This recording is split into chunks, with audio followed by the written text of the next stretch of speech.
Hello students, quiz time. एक method मेरा, एक मेथड आपका। मेरा मेथड देखिए। चलिए आज अगेन एक क्वेश्चन सॉल्व करते हैं प्रोबेबिलिटी चैप्टर से। देखिए बहुत ही अच्छा क्वेश्चन है, कैसे करेंगे। If this be independent events, ठीक है ना, ये सारे इवेंट्स हैं, ठीक है, इंडिपेंडेंट वो भी है।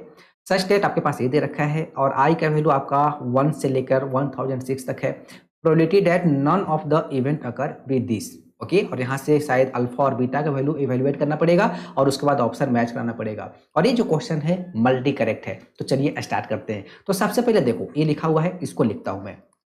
P A I is equal to क्या गिवन है, 1/2 आई। और आई का वैल्यू 1 2 3 अप टू 1006, ठीक है। तो डायरेक्टली यहाँ से प्रोबेबिलिटी ऑफ A1 लिख सकता हूँ, यानी कि आई की जगह अगर 1 पुट कर दूंगा तो हो जाएगा 1/2।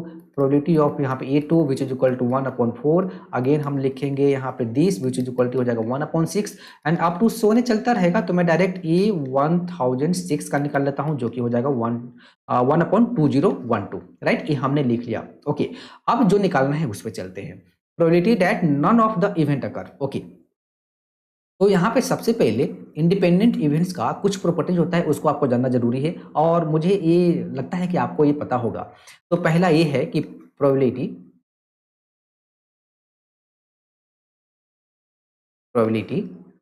That independent events A1 A2 AN occurs equal to क्या होता है, तो P A1 P A2 P A3, ठीक है ना, डॉट डॉट P क्या लिखते हैं हम लोग, AN। ये तो कॉन्सेप्ट है, ठीक है। सेकंड, ये तो हो गया प्रोबेबिलिटी दैट इंडिपेंडेंट इवेंट्स जो भी है वो अकर्स, ठीक है। हमको निकालना है नन ऑफ दीज, ठीक है। तो यहाँ पे लिखेंगे हम लोग probability that none of the independent events A1 A2 AN occurs equal to, अब ये क्या हो जाएगा, ये होता है एक्चुअली में जैसे यहाँ पे क्या है आपके पास, देखिए एक इवेंट A1 है, दूसरा A2 है, तो यहाँ पे इसी का कॉम्प्लीमेंट यानी कि P दिस, ठीक है ना।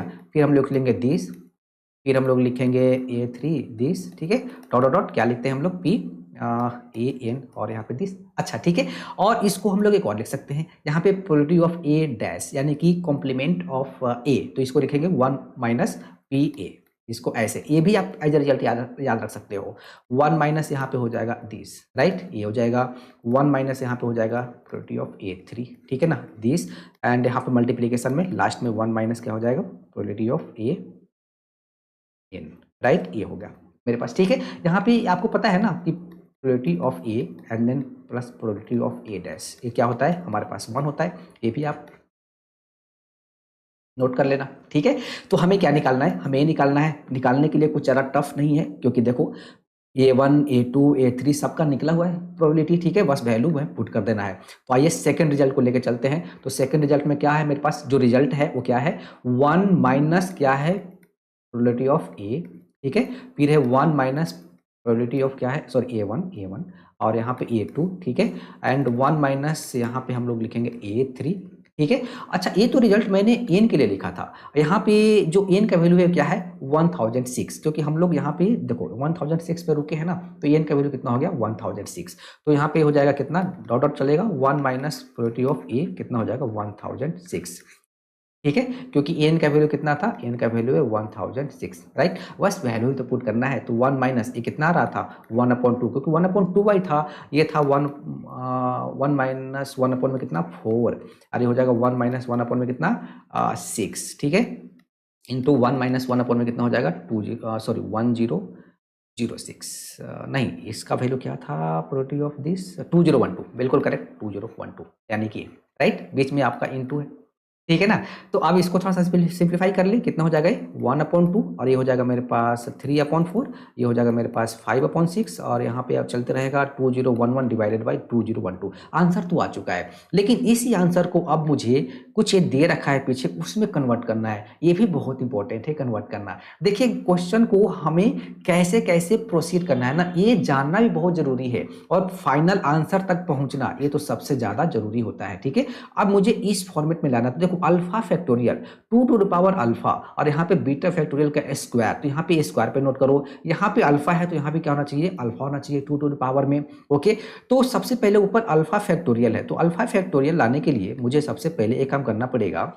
जैसे देखो वो ये लिखा हुआ है which is equal to 1 into 3 into 5 into अगला 7 आएगा, और इंटू कितना तक 2011 तक जा रहा है। ठीक है, एंड डिवाइडेड बाय ये लिखा हुआ है 2 इंटू 4 इंटू 6, और यहाँ पे 2012 तक जा रहा है। ओके, तो ऊपर में न्यूमरेटर में आप देख रहे हो 1 है, 3 है, 5 है, 7 है, लेकिन यहाँ पे इवन नंबर ऑफ टर्म्स गायब है। जैसे 2 गायब है, 4 गायब है, 6 गायब है। तो अगर मैं यहाँ पे 2 लिखूं, 4 लिखूं, 6 लिखूं, फिर 8 लिखूं, ठीक है, और यहाँ पे 2012 लगा दूं, ठीक है ना। ओके, ठीक है, क्योंकि यहाँ पे ये देख रहा हूं ना, ये देख रहा हूं मैं। ओके, तो इतना ऊपर में किया है तो 2 4 6 8, और यहाँ पे 2012। अब मैंने यहाँ पे 2012 तक ही क्यों गया, क्योंकि मैंने देखा जो रिजल्ट है ना, जो रिजल्ट मैं यहाँ पे लिखूँ क्या, देखो वो लिखा हुआ था, आई थिंक क्या लिखा हुआ था, alpha factorial divided by 2 to the power alpha, और यहाँ पे बीटा फैक्टोरियल और इसका स्क्वायर गिवन था। तो यहाँ पे कहीं ना कहीं बीटा फैक्टोरियल का स्क्वायर वो यहाँ से दिख रहा है, ठीक है ना, तो इसलिए मैंने यहाँ तक ले गया। अब ऊपर वाले को क्या लिखोगे आप, 1 2 3 4 एंड अप टू कहाँ तक, 2012 तक। ठीक है, डिवाइडेड बाई इसका क्या हो गया, स्क्वायर हो गया, यानी कि 2 इंटू 4 इंटू 6, और यहाँ पे 2012, और इसका स्क्वायर हम लोग लिखेंगे ना, राइट। ठीक है, अच्छा ऊपर वाला क्या बन गया, ये 2012, और ये फैक्टोरियल तो लिखा हुआ है। ओके, और नीचे से अभी आपको 2 टू द पावर अल्फा भी है, ठीक है ना। तो देखो 2 यहाँ से लेकर यहाँ तक, यानी कि एवरी टर्म्स, यहाँ 2 है, यहाँ से मैं 2 इंटू 2 करूंगा, 2 इंटू 3 करूंगा, यानी कि एवरी टर्म्स में 2 क्या है, फैक्टर है। ठीक है, तो अगर मैं सब से लिखना चाहूँ तो कितना निकल जाएगा, 2 का पावर कितना हो जाएगा, 1 दिस, ठीक है, और इंटू यहाँ पे क्या बचेगा, तो 1 बचेगा, 2 बचेगा, 3 बचेगा, डॉट डॉट डॉट कहाँ तक जाएगा, ये 1006 तक जाएगा, ठीक है ना, दिस, और ये पूरे का क्या है, अभी स्क्वायर है, राइट। ठीक है, अब इसको क्या लिखेंगे हम लोग, इसको हम लोग लिख लेंगे 2012 फैक्टोरियल डिवाइडेड बाई, अच्छा अब देखो 2 दिस, और इसका स्क्वायर करेंगे तो कितना हो जाएगा, 2 टू द पावर 1, कितना हो जाएगा, 2012,